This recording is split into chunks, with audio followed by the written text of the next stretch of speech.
name is Lady Pruitt and welcome to Let's Talk. So we are continuing our talk about the patriarch Abraham. So as we left off before, how God was going to bless Abraham, he promised him that he would have many descendants, but there was a problem. Abraham did not have any children and his wife was barren. So today I want to talk a little bit about some of the issues and challenges that Abraham faced. So the first one, I will call it Lot. Abraham felt responsible for his nephew Lot, and he actually brought Lot along with him when he moved into Canaan. And let me tell you about Lot. Lot was a lot of trouble. A lot of trouble, pun intended.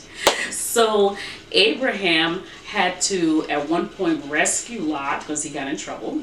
At another point, as Abraham was getting blessed and the Lord was blessing him with wealth, he was also blessing Lot with wealth because Lot was attached to Abraham, and God said he was going to bless anyone attached to Abraham, so he was blessed. So it got so much so that they couldn't continue to live together, so they ended up having to split up. So they ended up splitting up, and Abraham, being the man that he was, he gave his nephew Lot the first pick of the land. So Lot, instead of graciously saying, "No, uncle, it's your land that God promised you, you get the first pick," Lot actually looked out and saw what he thought was the best looking land and decided, I'm going to take that one.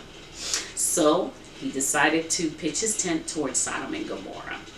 Did not turn out very well for him.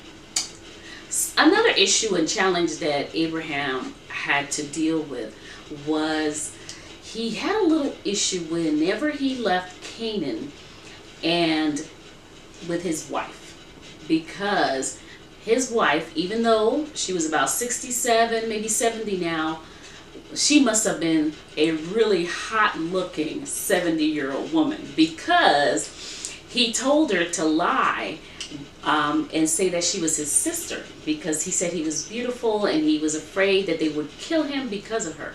So anyway, when they get to Egypt, she consents in the lie and tells Pharaoh that she's the sister instead of married, that instead of saying that she was married to Abraham, and she's taken into the harem. And then God has to intervene and keep Pharaoh and his household from touching her, because again, that would compromise the promise that God made to Abraham. Abraham unfortunately does this again later with another king. And then the third issue that I believe and challenge that he faced is Ishmael and Hagar. So, God told them to have, told them that they were going to have a child, him and Sarah. And I'm sure they were very excited at first, but then they got discouraged. And I believe that because of this discouragement, they decided to think of another method of how to bring a child about. So they ended up having Ishmael with Hagar, which also did not turn out well. The other thing that, and every time I teach Sunday school, this is always a bone of contention for a lot of the women, is that Abraham sends Ishmael and Hagar away with one day's ration.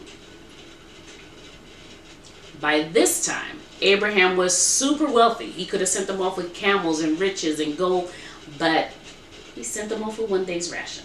So God intervenes again, and he takes care of Ishmael and Hagar. So as you see, there were several challenges and several issues that Abraham dealt with. But one of the things I must say about Abraham is he continued to develop his relationship with God. So anyway, stay tuned next week as we talk about the ultimate sacrifice that Abraham had to make. God bless.